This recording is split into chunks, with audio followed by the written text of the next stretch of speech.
Et l'enregistrement est lancé. Salut YouTube, j'espère que vous allez bien. Aujourd'hui, on se retrouve pour une nouvelle vidéo qui change de d'habitude. On revient sur le format interview.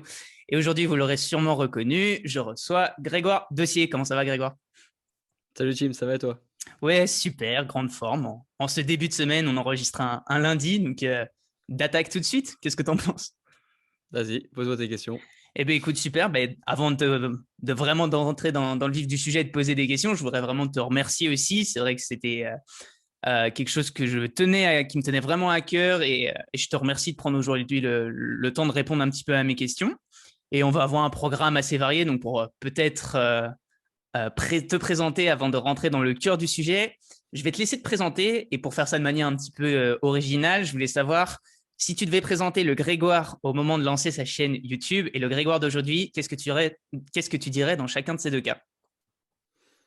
Alors, le Grégoire d'il y a 2 ans, en 2019, c'est un Grégoire qui se plaît pas trop dans ses études et qui a envie de nouveau et qui, rêve de vivre de sa chaîne YouTube. Et le Grégoire de 2021, c'est un Grégoire qui commence à vivre à plein temps de son activité et qui vient de finir ses études. Donc, qui a un petit peu réalisé le rêve du Grégoire, d'il y a 2 ans. Ah, parfait. Déjà, sitôt réaliser ses rêves, c'est quand même un sacré objectif. Et puis, alors, pour ceux qui ne te connaîtraient pas, je vous invite bien sûr à rejoindre ta chaîne YouTube qui commence maintenant à construire une belle communauté et vous retrouverez plein de vidéos sur plein de thèmes très divers. Tu parles même d'efficacité, d'orientation scolaire, d'éducation financière un petit peu. C'est les thèmes généraux que tu abordes? Ouais, tout ce qu'on n'apprend pas à l'école. Exact. Il y a pas mal de domaines quand même. Ah bah oui, la palette est très large, donc je vous invite à découvrir avec grand plaisir ton contenu. Et puis nous, on va pouvoir rentrer peut-être sur les questions plus précises. Donc pour préciser un petit peu à ceux qui vont nous regarder, on va aborder ton parcours scolaire, et puis aussi, et peut-être même surtout d'ailleurs, en fonction de ce que tu veux développer, bah, comment s'épanouir en dehors des études. Toi, tu as ce cas de chaîne YouTube, tu as développé encore d'autres activités, on va pouvoir le souligner, et j'ai hâte d'avoir un petit peu ton retour d'expérience sur tous ces aspects-là. Donc pour commencer, j'avais une première question pour savoir quel type d'élève toi tu étais au moment collège-lycée pour faire gros. Hem, alors j'étais un élève, toujours dans le milieu de la classe, en termes de moyenne toujours, jamais l'élève avec les meilleures moyennes, mais pas non plus celui qui passait juste à la fin de l'année. Donc Mhm. un élève un peu, moyen. Par contre, je, j'ai vite, remarqué que je laissais pas indifférent les professeurs dans le sens où, il y en avait qui pouvaient pas me voir parce que je bavardais tout le temps, et j'étais un peu, celui qui essayait de faire rire tout le monde. Donc pas forcément l'élève que tu as envie d'avoir quand tu es prof. En tout cas pas, faut en avoir un au maximum quoi dans la classe, et faut pas en avoir plusieurs des Grégoire, tu vois, dans la classe. Donc soit les profs ils m'aimaient bien, ils me voyaient un peu comme le gars drôle de la classe et qui met un peu d'ambiance, soit, juste le gars, relou mais bon qui est pas irrespectueux, mais qui passe son temps à faire rire tout le monde. Donc j'ai eu un bon souvenir de l'école, grâce à ça, grâce à l'ambiance qu'il y avait dans les classes et le fait que j'essaie toujours de m'amuser en cours. Mais en même temps, j'étais pas non plus l'élève le plus talentueux de la classe, le plus intelligent. Donc voilà, un élève, moyen plus, on va dire. Ok. Et avec un parcours en somme toute assez linéaire ou plutôt marqué, turbulent, ça s'est plutôt bien passé pour toi? Ouais, j'étais ouais, turbulent, ouais, peut-être un petit peu. J'ai eu quelques félicitations, mais en général, à chaque fois que qu'on m'enlevait les félicitations ou qu'on m'enlevait des appréciations positives comme ça, c'était à cause des bavardages. Donc j'en pouvais plus du mot bavardage, dans mon carnet de liaison, tu vois? Donc un élève bavard, mais un élève, marrant. Je dirais que c'est ce qui revenait souvent. C'est ce qui résume. Super, ok. Et alors, sauf erreur de ma part, au moment où on arrive sur les phases d'orientation scolaire, puisque c'est un des thèmes qui m'intéresse vraiment aujourd'hui, ça va être l'axe un petit peu principal de cette interview. On arrive vers la fin, ouais, bah, fin du parcours lycée, terminale, et je crois que toi, tu savais pas ce que tu voulais faire. Comment tu as vécu cette période et qu'est-ce qui t'a aidé un petit peu dans cette situation qui peut être vraiment délicate quand tu es un peu paumé, quoi? Moi, ce qui m'a aidé, c'est, l'université à l'époque, lorsque tu faisais des vœux pour l'université, tu étais pris à 100. 99 du Ouais. temps, si tu faisais un vœu pour aller à la fac, tu étais pris. Et donc je me suis juste dit que j'allais pas m'embêter à chercher des prépas, scientifiques. En plus, moi, j'étais à Tahiti à l'époque, donc il y a Mm. pas beaucoup de prépas. Il y en avait, 1 ou 2, je crois. Donc et c'était dans le lycée, donc j'avais pas envie de rester dans le lycée. Il y avait Mhm. une fac, par contre, une fac de droit. Je me suis Mmh. dit: «Allez, on va aller à la fac de droit» et comme ça, je peux rester à Tahiti encore 1 an OK. et donc j'ai fait fac de droit, ça me paraissait, pas mal parce que c'était nouveau pour moi. OK. Ah, hyper intéressant. Bah, justement, on reviendra aussi sur ce passage, Tahiti, parce que j'imagine que ça marque forcément et ça te donne un ancrage qui est différent des de d'autres étudiants qui seraient plutôt sur la métropole. Et alors, on en arrive aux phases, d'études supérieures. Comment t'es venu ce choix pour le droit? Est-ce que c'est plutôt par rejet d'autres options ou bien par une pure vocation? Comment ça t'est venu? Pas de vocation, juste une curiosité, que j'avais, parce que, il y a je crois une tante à moi qui a fait du droit dans la famille, mais c'est à peu près tout. Donc Mmh. c'était nouveau, envie de tester quelque chose de nouveau, un peu exotique le droit pour moi. Il y avait pas eu ça au lycée. Moi, j'avais pas eu Ouais. de droit, tu vois? Ah Maintenant, ouais. ils en font un petit peu au lycée, mais moi, il y en avait pas eu donc je me suis dit: «Vas-y, on va tenter». C'est bien parce que donc tu avais peut-être cette soif de curiosité et en même temps, tu savais que tu avais le bagage de sécurité en te disant: «Bah, quoi qu'il arrive, j'ai une place à la fac», en fait. Oui, puis on m'a dit que c'est des études assez dures. Je me suis dit: «Bon, bah, allez, on va Mmh. se challenger un petit peu». J'avais pas grand-chose d'autre, en tête, à part, une petite vocation pour la gendarmerie qui commençait à arriver et je me suis dit D'accord. qu'en plus, le droit permettait de devenir officier de gendarmerie à bac+5 et à l'époque, c'était un petit peu ma volonté de devenir gendarme réserviste, enfin, Mmh de mh. devenir gendarme et je suis devenu réserviste en même temps que mes études, au début de mes études et donc c'était un peu, tout ça, curiosité plus, je me disais que ça allait me permettre de devenir militaire peut-être dans le futur et voilà. Il m'en fallait pas beaucoup plus, j'ai fait Oui. mes vœux assez vite en fait, hein. J'ai fait que un vœu sur mon choix APB. Ah oui? Mmh mh. OK, Ouais. un petit all-in, pourquoi pas, hein, de toute façon, ça peut très bien marcher aussi. Mais alors ce qui est intéressant, c'est dans quelle mesure toi, tes études de droit ensuite, elles t'ont permis de trouver ce que tu voulais faire plus tard, du coup? Hem, Elles m'ont permis de savoir ce que je voulais faire plus tard, grâce à la technique de l'élimination. Mmh mh. En fait, je me disais: «Bon, ben», au début, je voulais devenir avocat et en fait, je me disais: «Non, pas forcément avocat, Mmh. pas forcément notaire, pas forcément juge, pas forcément, ça, ça, ça» et puis, à la fin, je me suis dit: «Bon, bah, il faut trouver quelque chose dans d'autres milieux que le droit» et est arrivé le milieu de YouTube, de l'entrepreneuriat, le milieu de, l'indépendance, enfin de devenir un indépendant, d'avoir son entreprise Ouais. et le droit est quand même lié à ça, même si en droit, on t'apprend plutôt à gérer des conflits juridiques dans les entreprises et pas à créer ton entreprise. Mmh. Bah, ça m'a quand même connecté un petit peu à ce milieu-là parce que j'avais du droit des affaires, j'avais du droit fiscal et ça m'a quand même un petit peu aidé pour, trouver ce que je voulais faire, plus tard.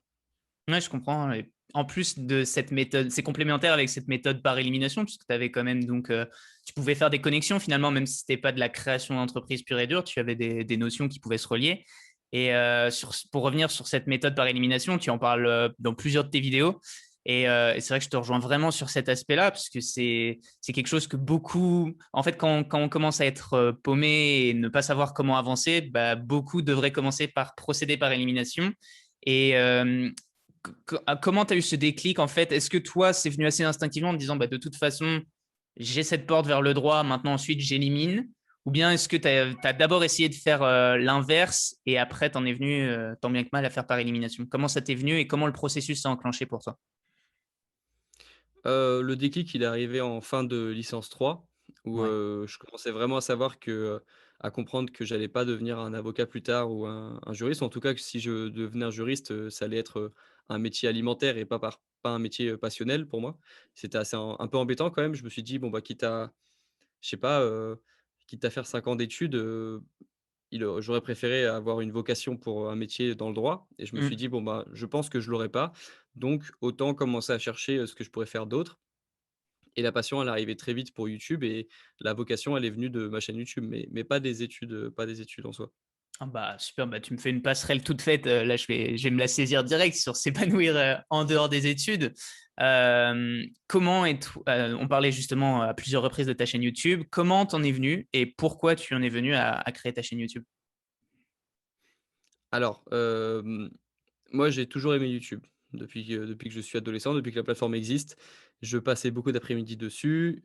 Ça a toujours été un échappatoire pour moi au collège, au lycée et à la fac, ça m'a appris aussi à plutôt dans un pour m'aider pour mes cours. Il y a Jurixo qui est connu dans le milieu du droit que je suivais, depuis le début de mes études de droit, mais même quand je regardais des vidéos de divertissement, vrai, j'ai toujours aimé YouTube Ouais. et j'ai toujours été quelqu'un qui, aimait s'exprimer. j'ai toujours, ben, on revient au bavardage. Au final, ma chaîne YouTube, c'est, moi qui bavarde. J'essaie juste de dire des choses plus intéressantes que ce que je disais, dans ma classe en seconde, mais au final, je reste quelqu'un qui aime bien communiquer et je me suis dit qu'il fallait que je mette à profit toutes mes compétences d'un coup. Le fait que je connaisse bien YouTube parce que je regarde ça depuis que je suis petit, le fait que ça m'intéresse, que c'est un milieu qui m'intéresse, le fait que je sente que j'ai, quelque chose peut-être en plus dans ma façon de communiquer et donc tout ça réuni m'a donné envie de lancer ma chaîne YouTube, et j'ai tout de suite senti que c'était ça qui allait me permettre de m'épanouir. Il y a vraiment pas eu de il y a pas eu de, il y a pas eu de liste, plus et moins à faire comme je le faisais parfois pour certains métiers où j'essayais Ouais, de me convaincre moi-même que j'aimais ce métier-là, alors que c'était juste une façon d'essayer de rationaliser pour, me dire: «Allez, je pourrais faire ça plus tard». YouTube, il y a pas eu besoin de faire des classes plus et moins, je savais même déjà à l'avance qu'il allait être des moins parce que je savais qu'il y avait des youtubeurs qui avaient eu des dramas avant, je savais qu'il y avait les commentaires négatifs, je savais qu'il y avait la pression, les chiffres, les statistiques et je partais dès le début avec toutes ces idées en tête et tous ces avantages, inconvénients, mais j'étais quand même passionné par ce que je voulais faire et je savais que c'était ça. ouais. Ah, je comprends bien. Et alors, c'est assez drôle parce que paradoxalement, je crois que dans ta newsletter, parce qu'on a quand même essayé de bosser un petit peu le sujet, tu parles, il me semble que c'était la chose qui te faisait le plus peur à la base, créer ta chaîne YouTube. Ouais. Et alors, si c'était ce qui te faisait le plus peur et en même temps que tu as toujours eu envie et que c'est venu naturellement, instinctivement, qu'est-ce qui t'a aidé à dépasser cette peur? Il y a une citation de Jordan Peterson qui dit que: «Ce que tu as le plus besoin de savoir se trouve là où tu as le moins envie de chercher». Ok. Et je sentais que YouTube, c'est quelque chose qui me faisait très peur et c'est évidemment là où j'ai trouvé la réponse qu'il me fallait, que c'était ce que je voulais faire, de ma vie et il a juste fallu, que s'écoulent, quelques semaines de réflexion, même des mois de réflexion, donc c'est long, hein, quand même. Hmm. Mais chaque jour, je me réveillais avec, la conviction, que j'allais pouvoir finalement faire ma première vidéo. Mais la première fois que j'ai pensé à l'idée de créer une chaîne YouTube, je me suis moi-même, hem je me suis moi-même dit: «Non, non, non, fais pas ça». C'était plutôt les voix des autres étudiants que j'avais en tête à ce moment-là, c'est pas ma voix à moi, mais Hmm. j'ai été moi-même mon propre bourreau de cette idée où je me suis dit: «Non, c'est pas possible, tu peux pas faire ça il y a trop de c'est trop difficile le master 1, c'est l'année où il y a la sélection et cetera. Tu peux pas Ouais. te permettre de de prendre le risque de louper ça pour, un projet de chaîne YouTube, tu Hmm. peux pas attendre la fin de tes études et cetera». Et ce qui est marrant, oui, donc c'est pour ça que je disais que c'était l'idée qui me faisait le plus peur. C'est parce que vraiment j'ai jamais été, aussi, apeuré à l'idée de faire quelque chose, comme créer une vidéo YouTube. Ça me bizarrement, même si j'étais, encore une fois quelqu'un qui aimait bien communiquer, la première fois que j'ai eu l'idée, j'ai eu des frissons, de Hmm. m'imaginer le faire, en fait. Ouais. Et ça s'est atténué petit à petit avec les mois de réflexion justement, où plus je réfléchissais et plus je sentais que c'était ça qu'il fallait que je fasse et au final j'ai rationalisé la peur et j'ai fait ma première vidéo au final. Ah, super. Bah, en plus, il y a quelque chose de grisant au début sur cette appréhension. Je pense qu'elle est commune à beaucoup de gens sur comment tu t'y prends, tout bêtement. Est-ce que ça va le faire? Est-ce que je vais savoir quoi dire sur le bon format, le bon ton? Et petit à petit, ça vient, je pense, en répétant les vidéos assez naturellement finalement. C'est Eh ça. ben, eh ben, écoute, sans transition aucune, mine de rien, pour toi, c'est allé très vite ce parcours sur YouTube et en très peu de temps, finalement, tu as réussi à quand même à te construire une très belle communauté. Là, tu as le palier des 100K au moment où on tourne la vidéo qui s'approche, à grands pas même. Donc, déjà, félicitations évidemment. Merci. Et au-delà de ça, moi j'avais une question à ce sujet, c'est si tu pouvais nous donner peut-être un indice sur comment tu te projettes déjà toi dans le futur et qu'est-ce que tu prévois de faire et comment tu entrevois le développement de ta chaîne maintenant. Et ben quand j'aurai les 100K, je vais envoyer mon adresse à YouTube. Ils vont m'envoyer, mon trophée des 100K. Je le mettrai, ici, là ou, ici à la place du JD, je sais pas, mais il sera dans le coin. Je ferai une vidéo qui est prévue depuis longtemps où je parlerai de comment je me sens au moment de recevoir ce trophée des 100K, qui pour moi est un palier extrêmement important et un petit rêve d'enfant que j'avais que j'osais même pas, m'imaginer, vivre je sais pas, lorsque j'avais 16, 17 ans et donc je ferai une vidéo sur ce sujet. Comment est-ce qu'on se sent lorsqu'on atteint un rêve d'enfant, à 22 ans ou 23 ans? parce que, c'est le genre de vidéo que j'aimais bien regarder moi lorsque je voyais des youtubeurs qui réalisaient un petit rêve d'enfant et qui filmaient ça. Et puis ensuite dans le futur, au final finalement, il y a assez peu de choses qui vont changer. Je vais continuer de faire mes vidéos, de faire mes projets et j c'est juste que des abonnés à j'aurai 100 000 abonnés au lieu d'en avoir 90 000. Il y aura un petit, step qui sera passé, mais au final, ça changera pas grand-chose à mon contenu et à ma façon de vivre, ma vie de tous les jours, en fait. Ouais, ouais, le processus reste le même, j'imagine bien. Et alors justement, prochain palier, est-ce qu'on se contente le million en tête? Est-ce que c'est un objectif, mine de rien, une ambition lointaine ou tu préfères faire, je sais qu'il y a un peu de mentalité à ce sujet, c'est se projeter très très loin ou bien advienne que pourra, je me projette au jour le jour. Bah, c'est pas un désir le million d'abonnés parce que le désir, c'est un peu un contrat avec toi-même de pas être heureux tant que tu Ouais, pas atteint cet objectif. Ça, c'est pas de moi, hein, c'est de Naval, mais c'est une phrase qui me parle c'est pas un désir que j'ai, mais après, je m'autorise à rêver parce que c'était jamais arrivé qu'il y ait une chaîne d'un étudiant qui passe de 0 à 100 000 abonnés en 2 ans. Pour l'instant, il y en a pas qui a 1 million d'abonnés, alors pourquoi pas, hein, dans le futur. Moi, je pense que YouTube va évoluer, dans le bon sens pour moi dans les prochaines années, dans le bon sens pour tous les créateurs, hein. Donc, pour tous ceux qui créent, du contenu régulièrement, on va atteindre des paliers qu'on ne se pensait pas capable d'atteindre et donc, oui, c'est possible que dans les prochaines années, il y ait des chaînes YouTube étudiantes à 1 million et s'il y en a, je pense que la mienne se fera partie de ces chaînes, mais dans le long terme, hein. ouais, Mais bien sûr. on ceux qui seront encore là pourront, profiter de ça. Ce qui est très intéressant aussi, c'est avec cette vision un peu long terme, c'est que déjà tu vois un petit peu comment se développe la plateforme au fur et à mesure et tu ne te limites pas au rythme de tes études. Et ça fait le lien avec ma question qui était de maintenant tu arrives à l'âge où tu as fini ton parcours. Est-ce que tu t'es vu, qu'est-ce que ça a changé pour toi le fait de passer à 100% sur ce format YouTube et donc tes projets aussi, hein, je l'inclus avec, de sortir de ce cadre scolaire? Est-ce que tu as ressenti un besoin peut-être de réadapter tes thématiques, de réadapter ton contenu ou au contraire ça se fait naturellement? Non, non, je vais continuer de faire des vidéos pour les étudiants. J'ai encore, du travail là-dessus. Il y a encore des vidéos à faire, sur le sujet et ce encore pendant, quelques années quand même et puis, lorsque je serai à un stade de ma vie où, vraiment je serai trop décalé de la vie d'un étudiant, ben, ça se ressentira dans mon contenu. Mais je pense que ce sera le moment aussi où ma communauté aura grandi également et aura envie de voir, d'autres contenus sur, la vie d'un adulte, comment être productif lorsqu'on a 2 enfants, comment je sais pas, la vie d'un adulte quoi. Ouais.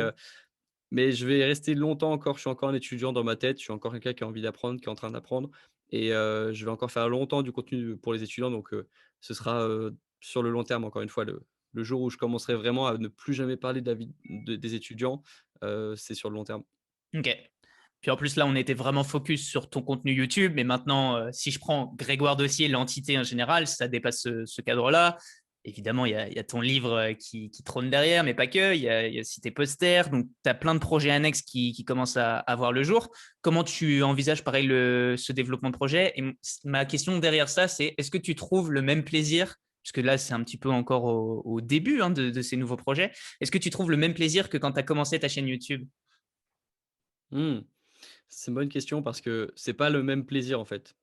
C'est un peu comme le premier amour, tu retrouves pas le même feeling que lorsque c'est la toute première fois qu'il t'arrive quelque chose, que lorsque c'est quelque chose que tu as l'habitude de faire et lorsque j'ai commencé ma chaîne YouTube et que j'ai ressenti pour la première fois ce truc de, «Ah ouais, mais ça se trouve, je vais pouvoir vraiment en faire mon métier». Il y a vraiment un impact, il y a vraiment quelque chose qui se passe. C'est un sentiment incroyable qu'on vit que la première fois en général. En tout cas, moi, c'est un sentiment ce sentiment d'être, au tout début de quelque chose, c'est un sentiment, bah, qu'on ressent, quand on est au tout début de quelque chose et donc par définition, moins dans le processus ensuite. Mais je ressens toujours ce plaisir lorsque je me lève là et que je travaille sur mes projets et qu'en plus j'ai plus de cours à suivre et donc que j'ai tout mon temps pour faire ce que j'ai envie de faire. J'ai un autre plaisir. C'est le plaisir de se lever, de prendre son café, d'arriver sur son bureau plutôt que d'aller sur, les bancs de la BU ou de la fac. Et c'est un autre plaisir surtout pour quelqu'un d'assez indépendant comme moi qui, attendait ça depuis longtemps. Donc, c'est pas le même feeling, c'est pas le même sentiment que, que que de commencer à comprendre que ça va le faire lorsque tu lances un projet, mais c'est un sentiment qui est aussi agréable. Ok, ouais, je vois bien la distinction. Et puis, en plus, tu dois d'autant plus l'apprécier qu'effectivement, les études de droit, c'est quand même très magistral. Et là, tu dois avoir une nouvelle liberté, autonomie qui est pas radicalement opposée, peut-être pas. D'ailleurs, je serais curieux d'avoir ton avis là-dessus. Est-ce que c'est l'image qu'on s'en donne des études? Parce que l'image qu'on a souvent des études de droit, c'est quelque chose ouais, de très magistral, qui est très carré, peut-être même un peu enfermé. Et est-ce que là, du jour au lendemain, un peu, tu as une liberté immense qui vient de se bousculer à toi ou au contraire, est-ce que tu étais déjà Alors, ouais, préparé? Pardon, petit appel en même temps. Vas-y, je te laisse répondre. t'inquiète.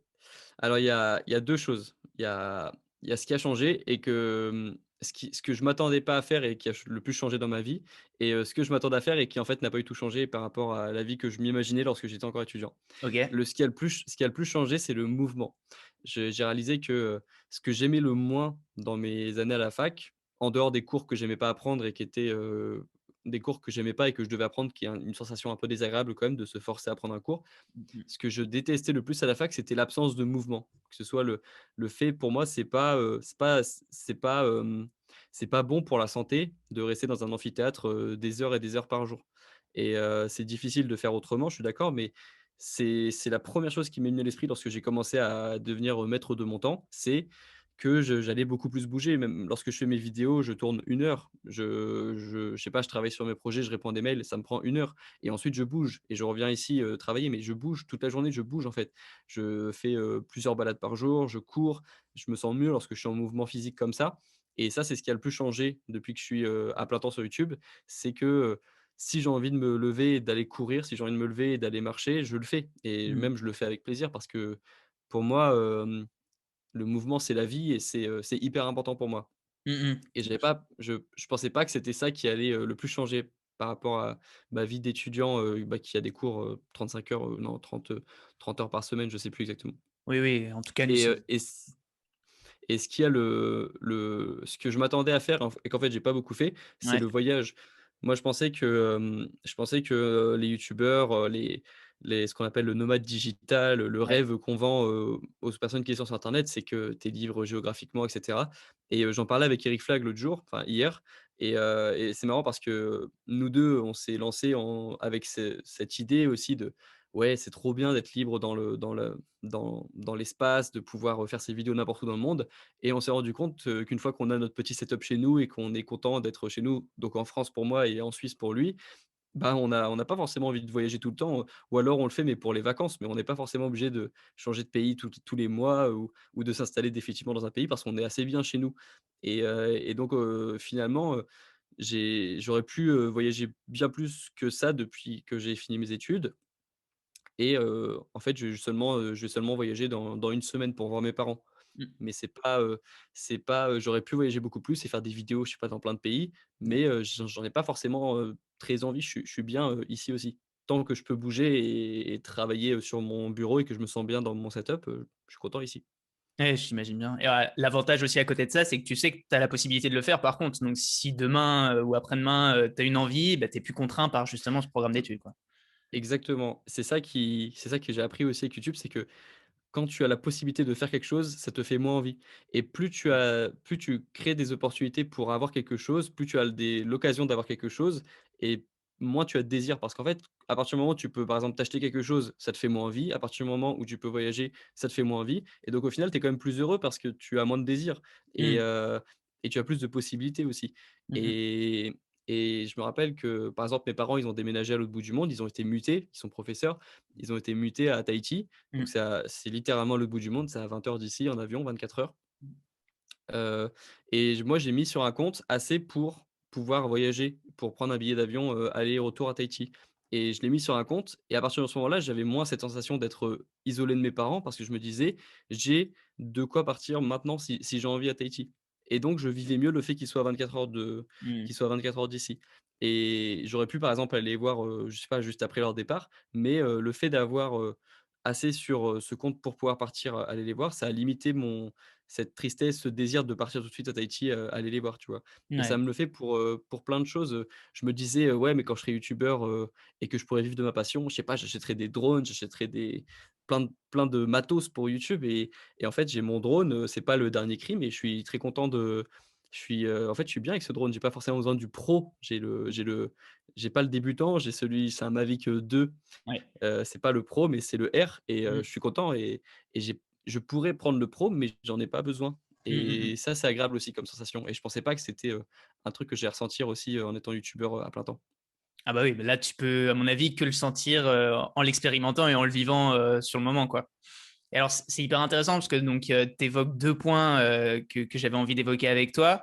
Sans ordre précis, tu parlais de voyage et notamment de Tahiti. Peut-être qu'on peut commencer par ce volet voyage et puis après on reviendra sur, tes autres centres d'intérêt en dehors de YouTube. Tu parlais de balade, de sortir, de rester en mouvement et effectivement, je pense que c'est quelque chose qui te caractérise beaucoup. Donc, bah, dans un premier temps, on va se concentrer sur le volet voyage. Quoi, tu as quel rapport, toi, un petit peu au voyage? Et visiblement, toi, tu as passé une longue durée, en outre-mer. C'est quoi ton rapport au voyage, globalement? J'aime bien ça. La Heu, question bouteille à la mer, tu sais. Allez, débrouille-toi avec ça. c'est pas mal les voyages. Non, on pense souvent que je suis quelqu'un qui a beaucoup voyagé parce que j'ai fait le voyage le plus long du monde, France-Tahiti, c'est le voyage le plus long du monde. Mais, mais en fait, c'est parce que mes parents, je sais pas ce qu'ils ont avec Tahiti, mais, je pense qu'ils aiment bien ça. Ils aiment bien Tahiti et en même temps, bah, je comprends pourquoi, hein. C'est joli, les gens, sont sympas, c'est un peu hors du temps parce que, ça va moins vite, c'est, plus tranquille et je pense que, bah, pour des professeurs, comme eux, ça fait plaisir, les élèves sont différents aussi, c'est une mentalité différente. Mais, en soi, moi, j'ai pas beaucoup voyagé parce que j'ai été muté donc, 2 fois à Tahiti, mais Mmh. une fois, enfin, j'ai été muté, mes parents ont été mutés, donc j'ai dû les accompagner et une fois en étant tout petit de 0 à 5 ans, donc, Mmh. j'ai très peu de souvenirs et une fois de mon lycée à la première année de droit, donc 4 ans et et c'était, à peu près tout. Après, j'ai eu des expériences à Tahiti parce que j'étais dans l'équipe, nationale de tennis de table et donc j'ai eu des voyages en Australie, en Papouasie, Nouvelle-Guinée et en Nouvelle-Zélande et Mmh c'était mh. super cool. Ça, c'était incroyable de voir des peuples, différents, de voir des cultures différentes et c'était génial et c'est des trucs marqués à vie. Mais j'allais dire, en dehors de tout ça, je j'ai pas beaucoup voyagé. Par exemple, je me suis rendu compte, lorsque j'ai voyagé dans la France, ces dernières semaines pour faire le tour de France, que je connaissais pas très bien mon propre pays. Sinon, je suis jamais allé en Angleterre, je crois, même les pays, tu vois, côte à Mmh. côte, Allemagne, Suisse, Espagne, Portugal, je suis jamais allé dans ces pays et donc j'ai dû faire, je pense, 4-5 voyages dans ma vie Mmh. et donc je pense que, ouais, j'ai 4-5 voyages dans ma vie en tout mais je pense que c'est beaucoup, peut-être, ça peut paraître beaucoup, mais moi, j'ai pas cette sensation d'avoir autant voyagé que ça quand je vois d'autres personnes qui, chaque, été, vont dans un pays différent et cetera. Oui, oui, je pense que c'est pas le même type de voyage non plus, je comprends vraiment ce que tu veux dire et tu as jamais été déjà peut-être que tu as tout simplement pas eu, ni l'occasion ni l'opportunité, d'une année Erasmus ou d'un semestre Erasmus? Non et puis ça m'a jamais fait vraiment envie et Mmh. j'aime bien y aller en tant que visiteur quand je vais dans un pays, Mmh mh. Ouais, même je si c'est peut-être une idée reçue, mais par exemple, quand je voyais des étudiants partir en droit en Allemagne et faire des licences, de droit en allemand, je me suis dit: «Écoutez, moi, c'est déjà assez dur comme ça le droit en français, je vais pas m'amuser à faire du droit allemand», tu vois? mmh. Et et puis en plus, j'étais en DGCE l'an j'ai fait un master qui s'appelait DGCE, droit de l'entreprise, et puis après j'ai fait du droit du numérique parce que j'ai changé. Mais quand j'étais en DGCE, on nous recommandait de ne pas partir parce que, ça allait être suffisamment dur, en DGCE, et c'était pas forcément, valorisé sur le dossier de partir en Erasmus, mais plutôt de rester à Caen pour faire la sélection, locale et de faire, du droit des sociétés, du travail Mmh. et c'est tout, quoi. Mais de rester en France, c'est ce qui était recommandé. OK. OK, super. Bah, très bien pour ce premier volet-là et puis, sans épiloguer là-dessus, après peut-être sur, tes centres d'intérêt en dehors de YouTube, tu évoquais tout à l'heure ce besoin d'être en mouvement quotidiennement et tu parles souvent, notamment sur ta chaîne aussi de peut-être de la pratique du sport, de la musculation, du running. Je voulais savoir peut-être même si tu en avais d'autres et quels étaient tes centres d'intérêt en dehors de YouTube? Donc j'aime beaucoup les sports de raquettes. J'ai Ouais. fait du tennis de table pendant 10 ans, du tennis pendant 3 ans, Mmh. du badminton, à l'université. OK. Donc c'est des sports que j'aime bien voir et pratiquer. J'aime bien voir aussi les sports de combat maintenant, depuis quelques années. C'est un truc qui m'attire, pas mal et je trouve qu'il y a plein de valeurs intéressantes dedans et plein de préjugés aussi sur les sports de combat que moi-même j'avais avant et que maintenant je n'ai plus du tout parce que je trouve ça, incroyable comme sport à suivre, dont le MMA par exemple. Mmh. Et moi je suis un grand fan de plein de sports donc je s'il y a du tennis à la télé, je vais regarder. J'aime bien quand c'est Roland Garros. Mmh. J'aime bien quand il y a les jeux olympiques et moi de mon côté, c'est plutôt, les sports que tu as cités, musculation, course à pied et YouTube, c'est un sport aussi, hein, pour moi. Ah ouais? Ouais, ouais, c'est un sport, on va dire que c'est un non, c'est plutôt un jeu. C'est un jeu, le YouTube Game, c'est un jeu, mais c'est un jeu qui reprend un peu les qualités que doit avoir un bon sportif selon moi. Ah ouais, alors ce seraient lesquels, même sans te prendre à défaut comme ça, tu penses notamment sur quels aspects, qui te font Bah, dire ça? la régularité, la discipline, Ouais. si tu uploads une vidéo chaque semaine, tu as le YouTube Studio qui va analyser ta vidéo et qui va te dire si ta vidéo a bien performé ou pas. Donc c'est un peu comme une compétition que tu as Mmh. chaque semaine. Si tu uploads une vidéo chaque semaine, ça reste, même si moi je suis pas quelqu'un qui considère YouTube comme un espace où, c'est la guerre entre tous les youtubeurs, ça reste un endroit, concurrentiel, ça reste un marché et donc il y a une forme de compétition quand même. C'est si quelqu'un fait plus d'efforts que quelqu'un d'autre et qu'il fait des meilleures vidéos et qu'il s'applique plus et qu'il dédie, plus de son temps à YouTube, il va mieux réussir que quelqu'un d'autre et donc potentiellement, il aura peut-être plus de propositions, de collaborations, d'opportunités et cetera et donc il y a quand même une forme de compétition là-dedans qui peut être malsaine ou qui peut être saine en fonction de comment tu le vis et moi, je le vis de manière assez saine Mmh. donc moi, je trouve que, et puis même, ouais, lorsqu'une vidéo marche pas bien, lorsque tu commences à te poser des questions sur ta vie de youtubeur, aller courir, ça fait du bien aussi Mmh. et donc YouTube, se marie bien avec le sport. En tout cas, moi, je pense que si j'avais pas le sport, j'aurais peut-être moins de créativité, je serais peut-être moins à l'aise sur YouTube, je me sentirais moins bien dans ma peau. Mmh, mmh, mmh. Ah oui, clairement, ça se sent et ça a un impact, puis on sent de toute façon à travers tes vidéos que c'est un élément à part entière de, bah, que ce soit de ta routine, mais juste de ta vie quotidienne finalement. Bah, Oui, ça sert écoute. à rien si tu as 100 000 abonnés, mais que tu te sens pas bien dans ton corps, prendre du recul, sur YouTube et prends soin de ta santé, en fait Mmh, mmh mh. et une fois que tu es en bonne santé, ou en tout cas que tu travailles pour être en meilleure santé et que tu bouges plus, et ben, tu es libre de faire ce que tu veux ensuite parce que ce sera que du bonus. Bien Tu auras le sûr. plus important. Génial. Superbe. Beh, écoute, là, je suis en train de faire un peu les listes des différents thèmes que je voulais aborder avec toi. Et pour rebondir sur cette petite comparaison au sport, peut-être bah, entamer les 5 minutes additionnelles là, avec une petite conclusion. Si tu devais conseiller ou dire quelque chose à un étudiant, collégien, lycéen qui serait complètement perdu dans cette phase difficile qu'est l'orientation scolaire, tu lui dirais quoi ou tu lui conseillerais quoi?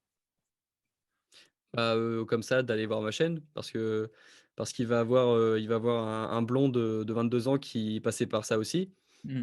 Et ensuite de trouver des mentors, Mmh. d'aller plus loin que ça et de se trouver des mentors dans la vie, perso, pro, amoureuse, sportive, de trouver des mentors, des inspirations parce que, lorsque tu sais pas quoi faire de ta vie, inspire-toi de personnes qui ont trouvé ce qu'elles voulaient faire. Elles vont peut-être te Mmh. transmettre leur passion, elles vont te donner des conseils, elles vont te permettre de prendre du recul et puis, ne stresse pas trop de pas savoir ce que tu veux faire de ta vie à 20 ans, 22 ans. Il y a des personnes de 40 ans qui commencent tout juste à savoir ce qu'elles veulent faire de leur vie et en plus, on est dans une société où on pourra, faire plus d'un métier dans notre vie, donc Mmh. c'est un avantage de vivre à notre époque. Génial, superbe. Bah, sur ces beaux mots, je crois qu'on n'a rien de plus à ajouter. Ça fait une très belle conclusion. Et puis, je pense que ça va être très, très pertinent et très intéressant pour en savoir peut-être plus, que ce soit sur toi, mais aussi ton parcours et ce qui t'a amené aussi à faire ces choix et à en être là où tu en es maintenant. Donc, moi, de mon côté, en tout cas, il me reste vraiment à te remercier pour le temps que tu m'accordes aujourd'hui. Et ça fait vraiment, au-delà du fait que ça fait vraiment plaisir, c'est hyper intéressant d'avoir ton retour d'expérience à toi. Et bien sûr, comme on le dit à chaque fois, n'hésitez pas donc à vous abonner à ta chaîne. Donc, je mettrai le lien aussi en description, bien évidemment. Et qu'est-ce qu'il me reste à te souhaiter pour les prochains jours à venir et les prochains objectifs à atteindre? Être sponsorisé par Gymshark, Il c'est, est heu, fort. c'est la marque que je mets en avant, régulièrement parce que c'est une marque qui m'inspire. Ouais. Avoir les 100 000 abonnés et puis, ensuite, d'autres, mais être heureux dans ma vie, avoir, trouvé un équilibre Mhm. et ouais, c'est tout. Continuer à créer mes opportunités comme j'essaie de le faire depuis 2 ans et comme tu l'as fait aujourd'hui parce que Je t'avais fait un petit peu galérer avec les interviews parce que je t'avais dit de faire au moins 50 vidéos avant de faire une interview pour t'obliger à créer du Oui, contenu et cetera et au final, tu es quand même venu me voir pendant mon tour de France des universités et exact. le fait que tu sois resté, et que tu aies pris le temps de venir, m'expliquer, que c'était cool de faire une interview, de me demander de faire une interview, bah, c'est une façon de créer tes propres opportunités donc bah, c'est cool que tu sois allé, à cette rencontre à Paris où j'étais pour qu'on puisse faire cette interview donc tu vois, tu peux c'est aussi grâce à toi. Non, non, bah, de toute façon, c'était avec grand plaisir et même de manière complètement désintéressée. Je trouvais ça, déjà, l'idée du Tour de France me plaisait beaucoup et je trouve ça toujours sympa de pouvoir échanger. Et effectivement, comme tu le disais, je t'avais contacté en amont vraiment au départ. Et puis, finalement, peut-être que j'étais tout simplement pas prêt et ça m'a vraiment permis voilà, de me faire de faire un petit peu mon bonhomme de chemin, faire mes marques et trouver aussi mon mode de fonctionnement sur la plateforme qui est YouTube. Et donc, ravi d'avoir pu avoir cet échange avec toi aujourd'hui. Encore une fois, n'hésitez pas à vous abonner à la chaîne. Et puis, je crois qu'on va pouvoir arrêter la vidéo ici. Ça te va? Bah, merci à toi Tim et puis à la prochaine. Ça marche. Salut tout le monde. Ciao.